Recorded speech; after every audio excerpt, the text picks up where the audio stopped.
Hello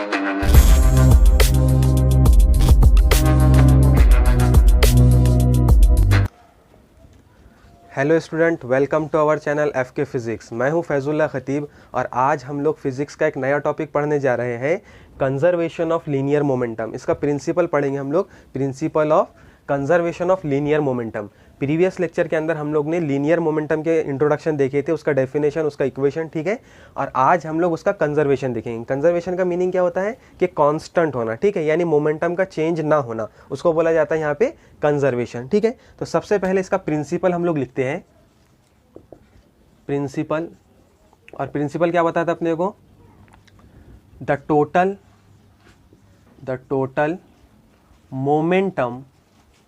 momentum, कौन सा momentum? Linear momentum, ठीक है। द टोटल, चाहे तो मैं यहाँ पे लिख देता हूँ, total linear momentum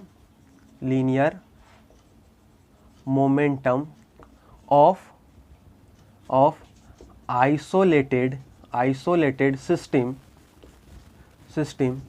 is conserved, या इसी को बोला जाता है कांस्टेंट, ठीक है। क्या बोले हमने? The total linear momentum of isolated system is conserved if external force applied on system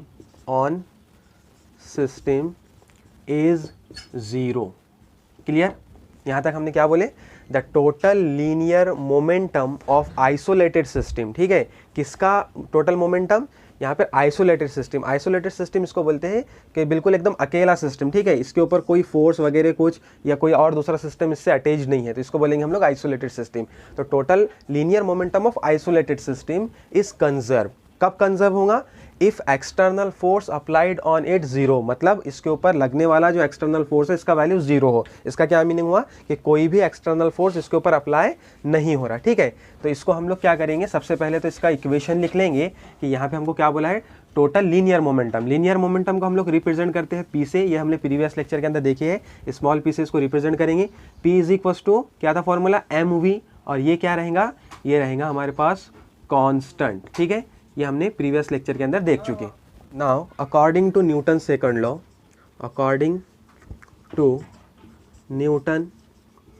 Newton's second law, और न्यूटन सेकंड लॉ क्या बताता अपने को? कि force is equal to change in momentum, ठीक है, change in momentum, where F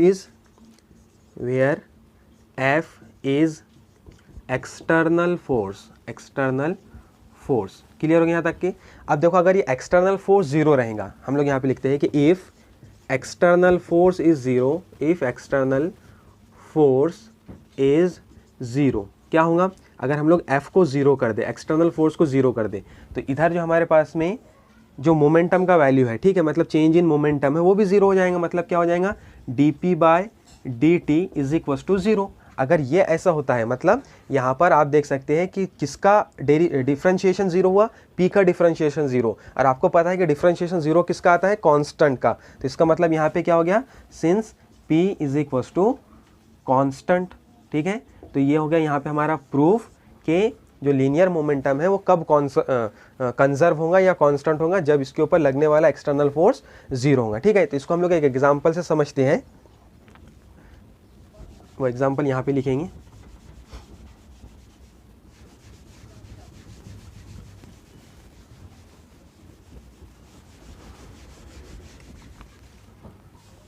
ठीक है, ऐसा अज्यूम करते हैं हम लोग कि हमारे पास में एक आइसोलेटेड सिस्टम है, ठीक है। एक हमारे पास ये आइसोलेटेड सिस्टम है। इस सिस्टम के अंदर दो पार्टिकल हैं, एक पार्टिकल A और दूसरा पार्टिकल हमारे पास है B, ठीक है। और पहले पार्टिकल का जो मास है वो है m1, दूसरे का मास है m2। इनका जो इनिशियल वेलोसिटी है वो है u1 और इसकी है u2, ठीक है। यहाँ तक क्लियर? अब ये जो सिस्टम है इसका पूरा का पूरा मोमेंटम कंजर्व है। इसको हम लोग ऐसे बोल देंगे कि इसका जो मोमेंटम है वो इनिशियल मोमेंटम है, इसको मैं PI से रिप्रेजेंट करता हूँ, ठीक है।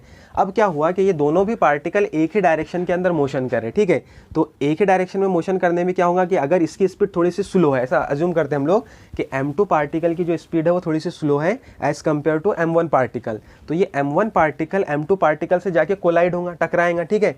जैसे ही यहाँ पे कोलिजन होगा तो ये अपना अपना अपना जो मोमेंटम है एक दूसरे में ट्रांसफ़र कर देंगे, मतलब नया जो मोमेंटम अपने को मिलेगा इनके कोलिजन के बाद में, ठीक है। यहाँ पे हम लोग लिख लेते हैं कि आफ्टर कोलिजन, आफ्टर कोलिजन, और आफ्टर कोलिजन अपने को क्या मिला, तो आप अज्यूम कर लीजिए कि वही सिस्टम है अपने पास में जिसका मास m1, ठीक है, ए पार्टिकल का, दूसरे का मास बी पार्टिकल का m2, यानी मास चेंज नहीं हुआ, ठीक है। लेकिन इनकी जो वेलोसिटी थी, ठीक है, इनिशियल वेलोसिटी वो अब फाइनल वेलोसिटी के अंदर कन्वर्ट हो गई, यानी v1, और इसके लिए हो जाएगा v2। बात समझ में आ रही है क्या, ठीक है। तो हमारे पास में मोमेंटम का फॉर्मूला क्या है, m1 v1, ठीक है। मतलब जैसे हम लोग समझ लेंगे कि इसके लिए मोमेंटम क्या था, तो P I is equal to था m1u1 प्लस m2 u2, ठीक है। अब कोलिजन होने के बाद में जो अपने को मोमेंटम मिलेगा, पार्टिकल ने क्या किया, अपने अपने सिर्फ वेलोसिटी चेंज की है, मास अभी भी एज इट इज़ है, तो इसको हम लोग बोल देते हैं मोमेंटम फाइनल, मतलब फाइनल मोमेंटम। और इसके लिए इक्वेशन क्या आएगा,